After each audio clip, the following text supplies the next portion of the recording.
What else do I need to do to this? I got a bump steer kit. We can play with his brakes a little bit if you guys want to see what I do to make the brakes drag less. We'll see if it works on this one as well as it did on Bill's car. Although Bill had brand new calipers, which helps because the seals are nice, and the square cut seals that pull the piston back are nice and fresh, and that's a big benefit for getting the calipers to release. It'll be interesting to see if this one does it with the old calipers, if we get as good of action out of it as we did on Bill's. So I'll do the brake tricks. Oddly enough, my first vehicle was a 1988 GMC Jimmy 4-wheel drive. So these little S10s have a place in my heart, I must admit. That's impressive.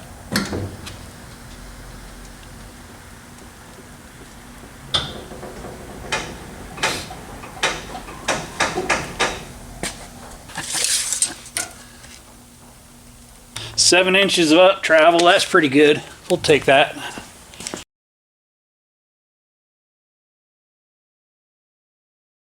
So on to the part that everybody wants to hear about.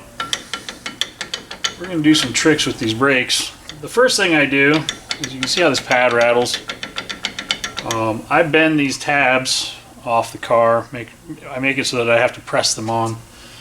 And all that really does is it keeps the brake pad from clicking when you're pulling in and out of the garage. I started doing that when I was a very young technician working at a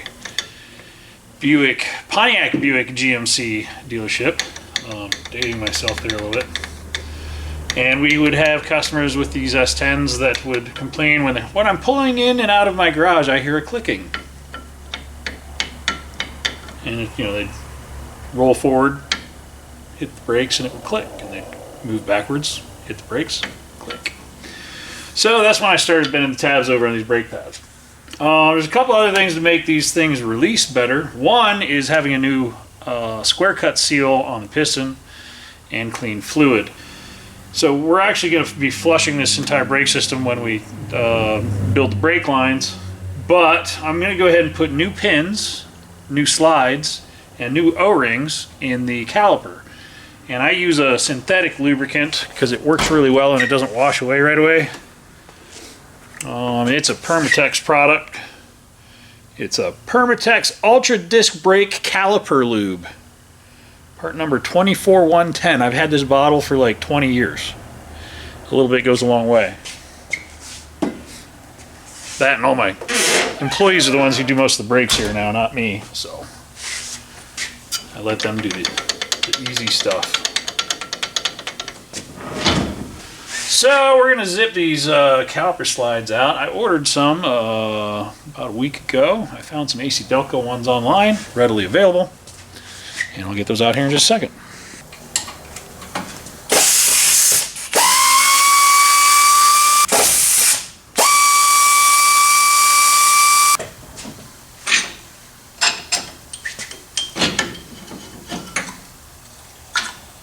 Now he's already got braided stainless lines on his setup, which is good.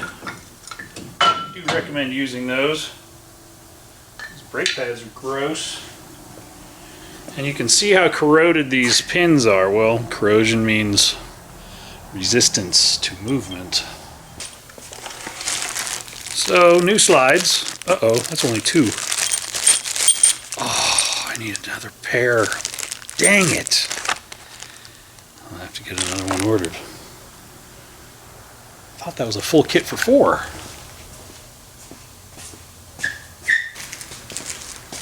Oh well, that's a failure on my part. But you can see how nice and clean and shiny and smooth these are. It allows the O-rings of the caliper to slide. This is a caliper hardware kit. It does come for both with parts for both calipers. You can see it's got all the O-rings and all the slides, and they're nice and shiny and smooth. So we're going to stick those in there.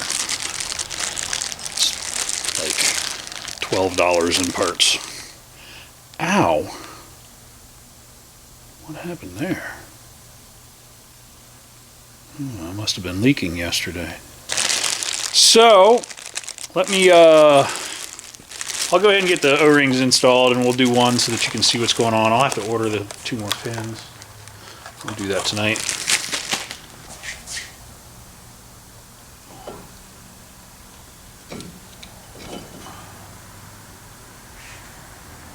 Ironically, I saved these old ones because I use them for spacers and shims. Like, I'll cut them down.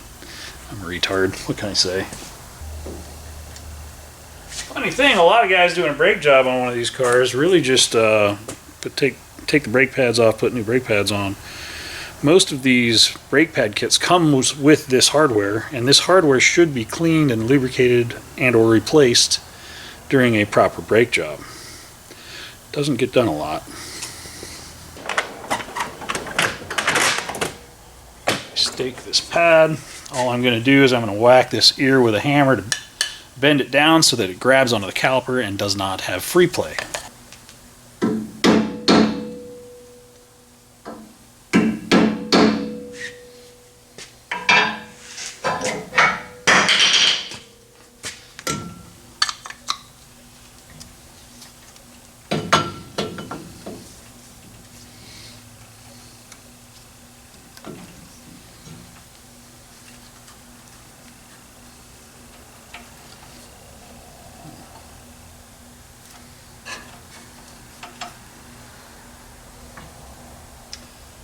Curl into that so that it stays away from stuff. Now I bent those a little too far, but that's okay.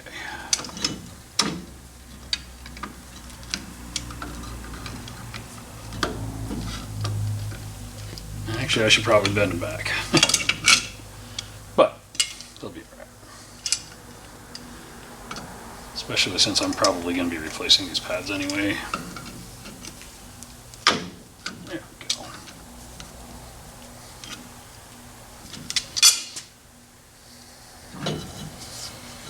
Now that pad will defy gravity instead of falling out every time I move it. And I've bent those a little bit more than they need to be bent, but it's alright.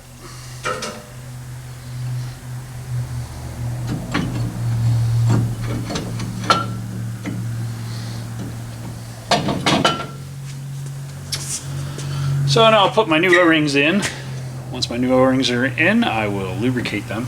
And then I'll put it back together. Now the interesting thing is you can see that that guy's got a lot of drag in it.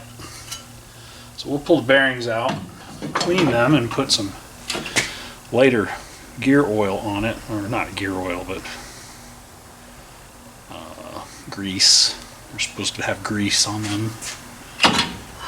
We're also probably going to loosen up the nut because it's probably too tight, because that happens a lot.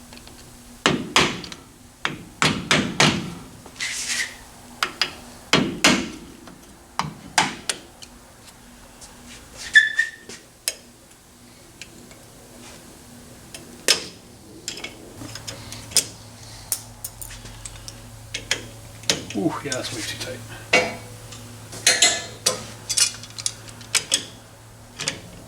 Oh, good Lord. Oh!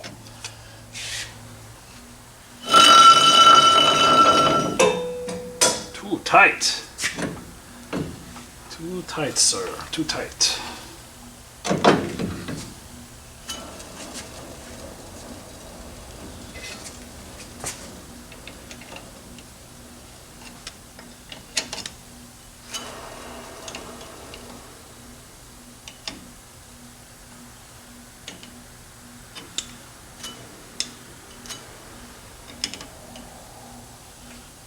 Back it off to that guy there. Somebody had those cranked down, so that'll be fine. I'm actually going to drop a little gear oil in there too, just for giggles, because I want to see what happens.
tighten her down.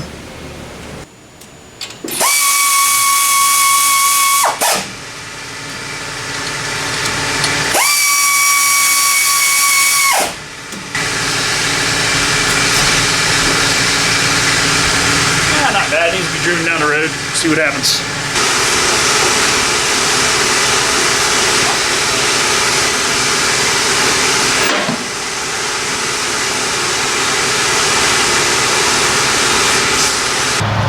Well, that's where we're at right now. I have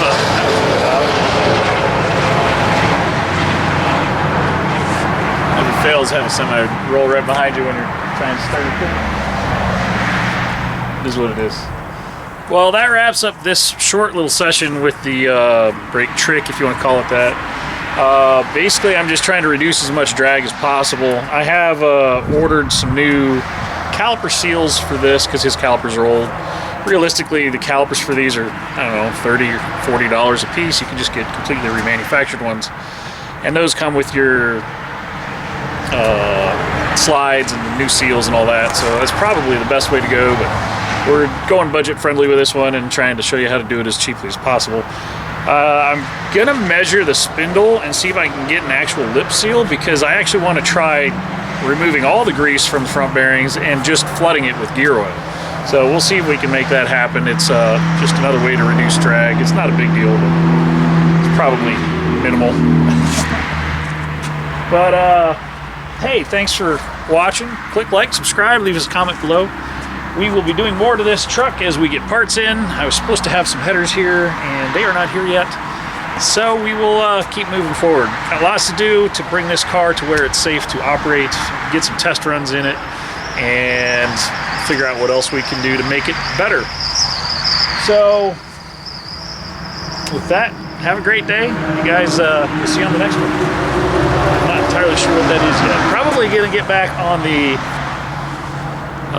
bread truck, because I need to wrap it up. I got the exhaust built, I've got a whole bunch of other pieces in there, and I still have a whole bunch of stuff to do yet because the core support's rotted out. I have to fix that. Battery trays are non-existent. Whatever, it's just a project. So we'll keep plugging away at it, plugging away at all. Have a great day.